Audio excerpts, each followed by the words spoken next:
All right, guys, welcome back to another episode of Fit by 40, where I'm trying to get in the best shape of my life by the time I turn 40 on May 27th next year. And I'm on the right track. All I have to do is figure out this freaking diet I'm trying to stay on. But that's a conversation for another time. Today's conversation is going to be about back day. We just finished back day, and I was feeling a little sluggish today, but I think we pulled through that back workout pretty good, so let's jump on in. First exercise.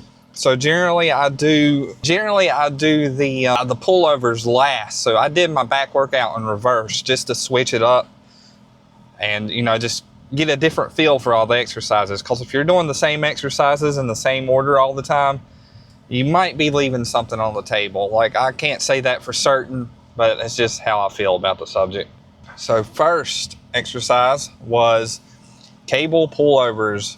Sometimes I'll use the rope, sometimes I'll use the bar attachment. Today I opted in for the bar attachment. No real reason, it's just what I wanted to do today. I tend to be able to go a little bit heavier, but the squeeze doesn't feel quite as good as it does when I use the rope attachment. But we warmed up since it was the first exercise of my back workout. 2 or 3 sets of warm up is usually sufficient. But I did 2 hard sets here. My first set was 15 reps. I think my second one was 12. But we really pushed it. Keeping my arms extended, my elbows bent a little bit. Trying not to stand straight up when I pull the weight in, but more importantly, focusing on pulling it with my back. And I think I was able to accomplish that. Excuse me. Just like with a lot of exercises, the more you do it, the better you get at it. And making that mind-muscle connection with your back is really, really dependent on that stretch and that squeeze, I think. But the more you do it, the better you get after it. So after 2 hard sets of that one, it was time to move on to the next exercise, which was cable rows. So with the cable rows, sometimes I'll use it's been a while, the neutral grip, the closer, with your hands closer together. I'm not even sure what that one's called. But that's the one I used to use, but I've learned to like a more, not completely wide grip, somewhere in between, so we'll say a medium grip. It just seems the best to me when I'm contracting, when I'm squeezing at the end. And I have cut back on the full stretch, like the Arnold style stretch. I've been trying to keep my back from going all the way forward. I think there's some benefit there.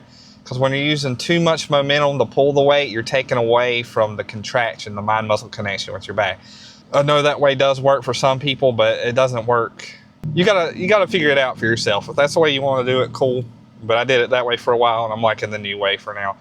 But after 2 hard sets of that one, it was time to move on to the next back exercise, which was dumbbell rows. It's funny, anytime I say dumbbell rows, the captions think I'm saying rows, R-O-S-E. And I'm not. I'm saying rows, R-O-W-S. Get it right, caption. Come on now. But, moderate to heavyweight here. I've done dumbbell rows a lot of different ways too, but what seems to be working for me right now is getting a bench and just putting it on a slight incline and putting my forearm to my elbow and my head down and actually holding my legs, both my legs back. It just, for me, the stretch at the bottom feels good, and I'm really focusing on pulling with my back. When I'm bracing myself with my leg, it could be my knees, my old knees, but it just, I don't know. It takes away from the focus for me, so I like to lean in the best I can. But yeah, full stretch, squeeze, try not to swing too much. I've seen people do this one a lot of different ways. Whatever works for you, this is what's working for me. But after 2 sets of that one, it was time for the final exercise of the back workout. And that was lat pull downs. This is usually my starter, but it was my finisher today. And I will say I did kind of like using it as my finisher. Couldn't go as heavy as I usually do, but focusing on that stretch and pulling the weight down with my lats and getting that full stretch at the top paid off. It always pays off with back, especially back. I did 1 hard set here, and then my second set that I did here was a drop set. I used the weight I was using. I stopped at 8. I dropped the weight by 30-ish pounds. I did 8 more. Then I dropped it by 30 more pounds, and I just burned out. I don't even know how many I did. And that was the end of my back workout. It felt really good, felt really solid. I was happy with how it went. I would do that exact same back workout again. So if that tells you anything. And I might change my mind next week. I might start with dumbbell rows and then do cable rows and then lat pull downs and then finish with pullovers. Who knows? I might not even do the same exercises. I might do the barbell rows. I really don't know.